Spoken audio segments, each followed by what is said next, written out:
Hello everyone. आज जो हम टॉपिक डिस्कशन करने जा रहे हैं वो है रेफरल सिस्टम के बारे में कि रेफरल सिस्टम क्या होता है, क्या इसके इम्पोर्टेंस होते हैं और कौन कौन से लेवल पे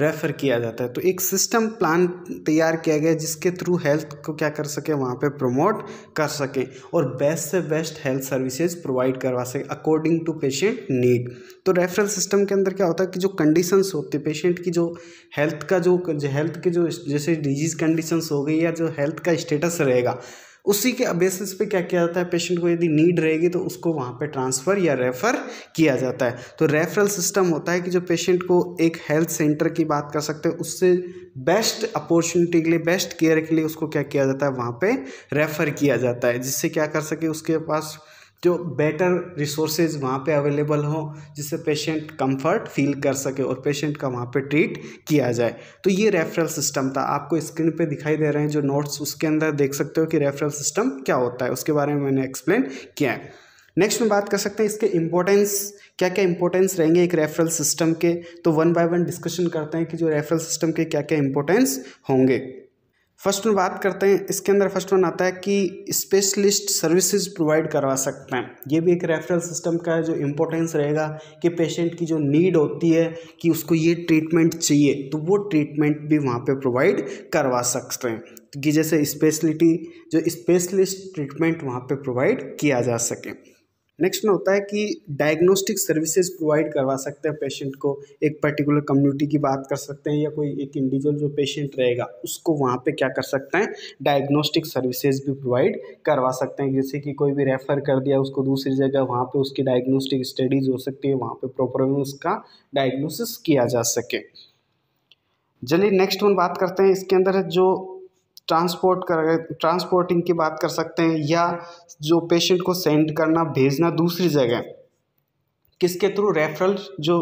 इंस्टीट्यूट होता है उसके थ्रू क्या किया जाता है कि जो रेफरल सिस्टम जो प्लान तैयार किया गया कंफर्टेबली उसको वहाँ पे भेजा जा सकता है, उसको ट्रांसफ़र किया जा सके जिसके अकॉर्डिंग उसको बेसिक नीड या जो बात कर सकते हैं कि जो डिजीज़ के रिगार्डिंग जो ट्रीटमेंट चाहिए वो उसको मिल सके। और बात कर सकते हैं कि जैसे कि जो इसका एक इम्पोर्टेंस ये भी होता है कि जो कॉम्प्लिकेशंस की बात कर सकते हैं उनको प्रिवेंट करना और बेस्ट से बेस्ट वहाँ पे ट्रीटमेंट प्रोवाइड करवाना। रेफ़र करने का मतलब ये हो गया कि पेशेंट को बेस्ट उसकी नीड के अकॉर्डिंग केयर मिल सके और उसका हेल्थ स्टेटस वहाँ पे इम्प्रूव हो सके। तो ये कुछ पॉइंट्स थे जिसके थ्रू क्या कर सकते हैं कि रेफरल सिस्टम का एक इम्पोर्टेंस होता है कि जिसके थ्रू पेशेंट की जो नीड होगी अकॉर्डिंग टू डिजीज़ उसको वहाँ पे ट्रीट किया जा सकता है। कि जैसे कि जो लेवल्स की बात करेंगे, कौन कौन से लेवल होते हैं जिसके थ्रू उसको वहाँ पे रेफ़र किया जा सके। तो नेक्स्ट में बात कर सकते हैं इसके अंदर लेवल ऑफ रेफरल सिस्टम कि कौन कौन से लेवल होते हैं रेफरल सिस्टम के। तो आपको स्क्रीन पे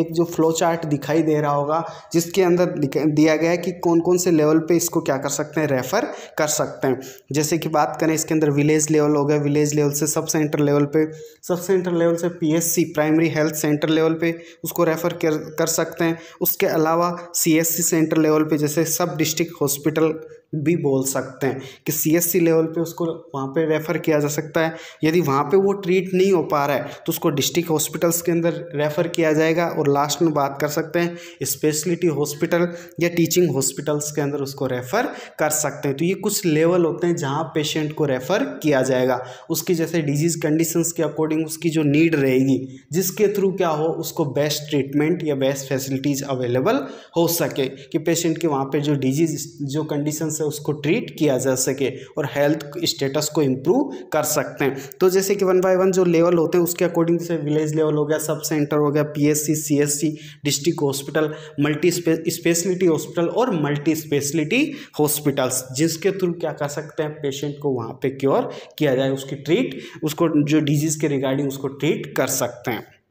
नेक्स्ट में बात कर सकते हैं कि जो रेफरल के रिगार्डिंग कौन कौन सी कंडीशंस होती है, ज़्यादातर उस टाइम पेशेंट को रेफ़र किया जाता है। तो कुछ जो डिजीज़ कंडीशंस या जो कुछ कंडीशनल होती हैं, जो कंडीशंस डेवलप हो गई किसी पेशेंट के साथ, तो उस टाइम उसको रेफ़र किया जाता है। जो रेफरल सिस्टम वहाँ पे प्लान किया जाएगा, जैसे कि आपके पास जो सामने स्क्रीन पर दिखाई दे रहा है, नीड फॉर अर्जेंट रेफरल, कि अर्जेंट रेफरल कब किया जाता है, कब कौन सी कंडीशंस के अंदर। जैसे कि बात कर सकते हैं हाइपर पायरेक्सिया वाली कंडीशन होगी, सीवियर पेन हो गया, कन्वल्जन आ रहे हैं, या बोल सकते हैं हीमोप्टाइसिस हो गया, या एब्डोमिनल या फ्रीक्वेंट मोमेंटिंग हो रही है, तो वहाँ पे एब्डोमिनल पेन भी होगा, तो उसके अकॉर्डिंग भी क्या कर सकते हैं, उसको रेफ़र कर सकते हैं। या जैसे कि बात करें कोई प्रेग्नेंट लेडी है, डिलीवरी के टाइम कोई कॉम्प्लिकेशंस आ रहे हैं, या कॉम्प्लिकेटेड डिलीवरी है, कॉम्प्लिकेटेड डिलीवरी होगी, यदि वो नहीं हो पा रही तो उसको वहाँ पे क्या करते हैं, रेफ़र किया जाता है। कोमा वाला पेशेंट हो गया, सीवियर डायरिया वाली कंडीशन हो गई, साइनोसिस वाली कंडीशन होगी, जैसे ब्लूनेस स्किन की बात करें, या चेस्ट पेन हो रहा है, या पॉइजनस कंडीशन होगी, तो ये कुछ कंडीशंस होती है जिसके थ्रू पेशेंट को वहाँ पे अर्जेंटली रेफरल किया जाता है, कि जैसे कि जो कंडीशंस के बेसिस पे जो पेशेंट रहेगा उसको रेफ़र करते हैं, जिससे उसको बेस्ट ट्रीटमेंट दिया जा सके और वो डिजीज से उसको ट्रीट कर सकें। लास्ट में आप लोग को यहाँ पे एक जो स्क्रीन पे फॉर्म दिखाया गया है, रेफरल फॉर्म प्रिपेयर होता है कि दूसरी जगह रेफ़र कर रहे हैं, तो वहाँ पे जो फॉर्मेट दिया गया है आपको स्क्रीन पे सामने दिख रहा होगा कि जो हेल्थ सेंटर होता है उसका नाम वहाँ पे आएगा, और हॉस्पिटल का जैसे स्टैंप वगैरह लग के उस चीज़ को वहाँ पे तैयार किया जाता है। रेफरल रजिस्ट्रेशन नंबर हो गया, डेट हो गया, फिर पेशेंट का नाम हो गया, हस्बैंड या फादर का नाम, एज ग्रुप हो, एज की बात कर सकते हैं, जेंडर क्या है, रिलीजन क्या है, उसके बाद में उसका ऑक्यूपेशन क्या है, प्रेजेंट डायग्नोसिस क्या है, केस की हिस्ट्री वहाँ पे मेंशन करनी है कि शॉर्ट टाइम में उसको कैसे कवर कर सकें। उसके बाद में जैसे कि डिस्क्रिप्शन दिया जाएगा जो ट्रीटमेंट उसको दे रहे हैं, तो उसको भी वहाँ पे मेंशन किया जाता है।